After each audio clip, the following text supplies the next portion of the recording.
Meteorologist Jason Mikell now joins us. Jason, we were talking just a short time ago about how the sun is going down quicker and quicker and quicker, and I do not like it. I don't like it either.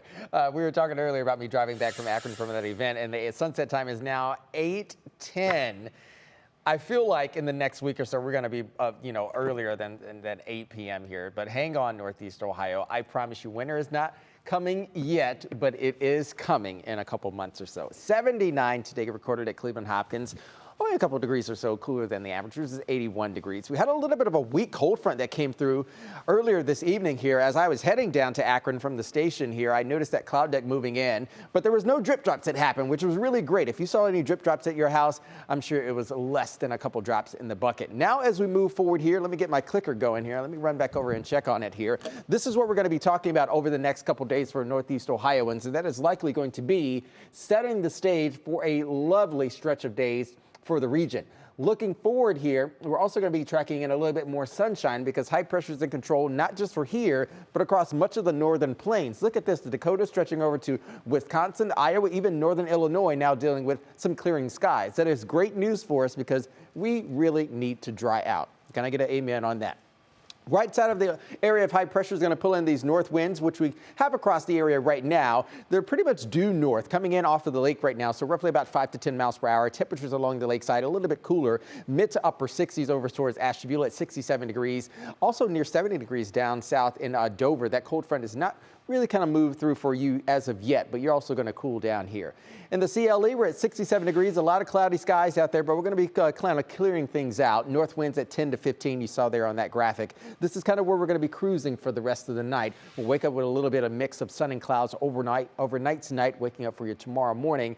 But it also bears the reason why we need to kind of take a pause and look at the month of August as we're closing that out and setting the stage for September.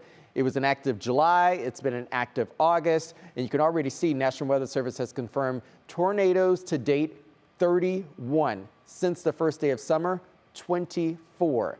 Yeah, it's been a very, very active summer and also a raining one as well. Over 13 inches recorded at Cleveland and also Akron, Canton, nearly 11 inches for you. Here's that National Design Mart Owl by Hour forecast for the rest of the evening. Again, cooler along the lakeside overnight tonight. We'll make it through our Sunday pretty much A-OK. Not really expecting any sort of rainfall at all. We'll be a bit more on the milder side to start. We'll peak into the 70s here and then we'll cruise back in. Monday into Tuesday will be again A-OK. Waking up on Monday morning, we'll be in the upper 40s to low 50s. High pressure still performing for us here. Once we get into the heart of our afternoon on Monday, temperatures will likely edge a little bit warmer, maybe coming a little bit closer to 80 degrees for some areas inland. I think once we start to get back towards the north, mid to upper 70s along Akron, Canton, maybe that Summit County region, and then along the lakeside, we're likely to hang out around 70 degrees as well. It is not until we get into Tuesday night heading in towards Wednesday that we start to track in a little bit more active weather, but I think that's going to be fairly late in the day on Tuesday into Wednesday. This is the big picture right now, taking us through high noon there on Monday. Look at this, a little bit of a cloud deck billowing in.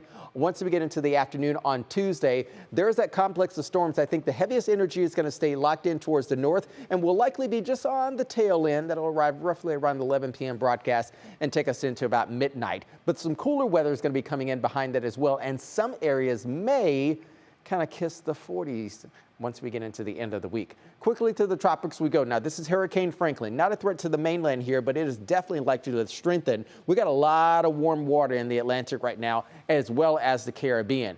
Because of that, we're also watching what is now Tropical Depression number 10, soon to be named Idalia, likely over the next 24 to 48 hours. This system here is definitely going to move into the Gulf of Mexico, where the waters are very, very warm, and it could likely make landfall as a Category 1 storm sometime between Tuesday and perhaps Thursday of next week.